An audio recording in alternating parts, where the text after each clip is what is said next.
एक आखिरी सवाल थोड़ा सा हट के पूछना चाहता हूँ, क्योंकि हम लोग तो सरकार को दूर से देखते हैं, मीडिया से कंज्यूम करते हैं। आप भारतीय जनता पार्टी के संगठन में भी आपके बड़े रिस्पॉन्सिबिलिटीज़ हैं, आपकी सरकार में भी है। आप नरेंद्र मोदी जी, अमित शाह जी, सबके साथ बड़े क्लोजली काम करते हैं। तो सवाल मेरा यह है कि तीसरे कार्यकाल का गोल क्या है, एक। दूसरा, प्रधानमंत्री जी कैसे हैंडल कर रहे हैं? सब लोग एक ही बात करते हैं कि जैसे भारत का दर्जा बढ़ रहा है, भारत 10 ट्रिलियन की इकोनॉमी बनेगी, ग्लोबल प्रेशर बनेंगे। आपने देखा कनाडा वाला जो हुआ, अब कहा जा रहा है प्रधानमंत्री जी एक दिन पुतिन को मिल रहे हैं, एक दिन बाइडेन को मिल रहे हैं, दोनों साइड कह रहे हैं हमारे खेमे में आ जाइए। तो मोदी जी पे काफी प्रेशर तो होगा सब तरफ से। तो आप उनको बड़े क्लोजली ऑब्जर्व करते हैं। जितने हमारे दर्शक हैं उनको कहा जाए कि नरेंद्र मोदी जी कैसा चल रहा है काम, मतलब कैबिनेट मीटिंग में, पार्टी मीटिंग में कैसी बातें होती हैं, अप्रोच क्या है, क्या कुछ बदला है? कुछ आप अगर कोई एग्जाम्पल, उदाहरण या एनेक्डोट शेयर कर सके हमारे दर्शकों के साथ, ताकि हमें भी थोड़ा एक सेंस मिले कि सरकार के इनर सर्कल में क्या हो रहा है। आज आपने 2 प्रश्न पूछे हैं। पहला प्रश्न था कि हमारी तीसरी टर्म का उद्देश्य क्या है, गोल क्या है। जी, प्रधानमंत्री जी ने 15 अगस्त 2022 को ये संकल्प 140 करोड़ देशवासियों के साथ लिया था कि हमने भारत को एक विकसित भारत 2047 तक, जब हम 100 वर्ष मनाएं आज़ादी के, उसके पहले बनाने। यानी हमारी इकोनॉमी आज से लगभग 10 गुना बढ़ी।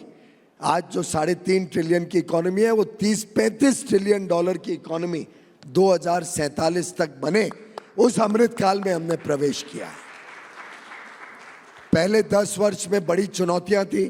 आपको याद होगा एकदम टूटी हुई अर्थव्यवस्था, बिगड़ी हुई अर्थव्यवस्था 2014 में प्रधानमंत्री मोदी जी के विरासत में उनको मिली।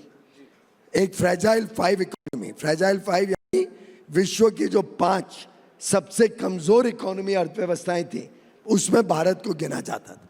भारत 11वें अंश पर थी, रैंक में थी ग्लोबल जीडीपी के साइज ऑफ इकोनॉमी के हिसाब से। भारत में फॉरेन एक्सचेंज रिजर्व्स, विदेशी मुद्रा की किल्लत थी। विकास की दर घटते घटते 4-4.25% आ गई। महंगाई चरम सीमा पे थी। हमारी माता बहनों को याद होगा 2011, 12, 13 उन समय तो डबल डिजिट महंगाई पे चली गई। यूपीए सरकार ने देश को घुटनों पे ले आए थे। और विश्व में देश की साख क्या थी? निवेशक रुचि नहीं लेते थे भारत में, मैन्युफैक्चरिंग स्लो हो गई थी, उपभोक्ताओं को डर लगता था कि हम खर्चा कर ले, कल के लिए क्या होगा, तो चिंता में रहते थे। प्रधानमंत्री मोदी जी ने 10 वर्षों में 2 वर्ष उसमें कोविड के भी रहे, 2 युद्ध चल रहे हैं, यूक्रेन रशिया और गाजा स्ट्रिप के ऊपर इजराइल पैलेस्टीन का युद्ध चल रहा है, रेड सी क्राइसिस है जिसके कारण हाउटी क्राइसिस, जिसमें अंतर्राष्ट्रीय व्यापार में तकलीफ आती है। इन सब के बावजूद विश्व की बड़ी बड़ी अर्थव्यवस्थाएं जब कमजोर हो रही हैं, रिसेशन में जा रही हैं, महंगाई से जूझ रही हैं, भारत एक प्रकार से एक शाइनिंग स्टार के रूप में आज विश्व में टॉप 5 इकोनॉमीज में आ गया। 5वीं सबसे बड़ी अर्थव्यवस्था आज भारत की बन गई है, फ्रॉम फ्रेजाइल 5 टू टॉप 5। आज विदेशी मुद्रा $700 बिलियन, यानी जो हमें विरासत में मिली थी उससे 2.5 गुना ज्यादा आज विदेशी मुद्रा भारत के पास है। विश्व की 4 ही इकोनॉमीज हैं जिसके पास $700 बिलियन की विदेशी मुद्रा है, भारत उसमें से एक है। जापान, चाइना, स्विट्जरलैंड और भारत। आज भारत की अर्थव्यवस्था विश्व की सबसे तेज गति से बढ़ने वाली अर्थव्यवस्था बनी है, फास्टेस्ट ग्रोइंग लार्ज इकोनॉमी।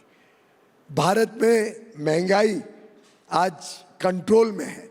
पूरे 10 वर्ष में जो महंगाई रही, एवरेज 10 वर्ष की महंगाई, आज़ादी के बाद कोई और 10 वर्ष ऐसे नहीं रहे जिसमें इतनी कम औसतन महंगाई रही हो।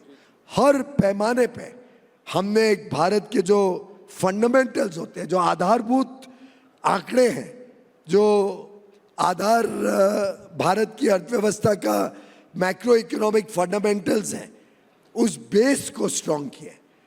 और ये जो मजबूत नींव रखी है भारत में, उस नींव के ऊपर अगले 5 साल, उसके बाद और 5 साल और 2047 तक प्रधानमंत्री मोदी के नेतृत्व में भारतीय जनता पार्टी एनडीए मिलकर भारत के 140 करोड़ देशवासियों के सामर्थ्य को निकालकर, सामर्थ्य को उजागर करके देशवासियों के साथ मिलके भारत को विकसित भारत बनाएगी। इस मजबूत नींव के ऊपर एक ऐसी बड़ी इमारत विकास की बनेगी, उस काम को हम इस 5 साल में आगे लेके जाएंगे।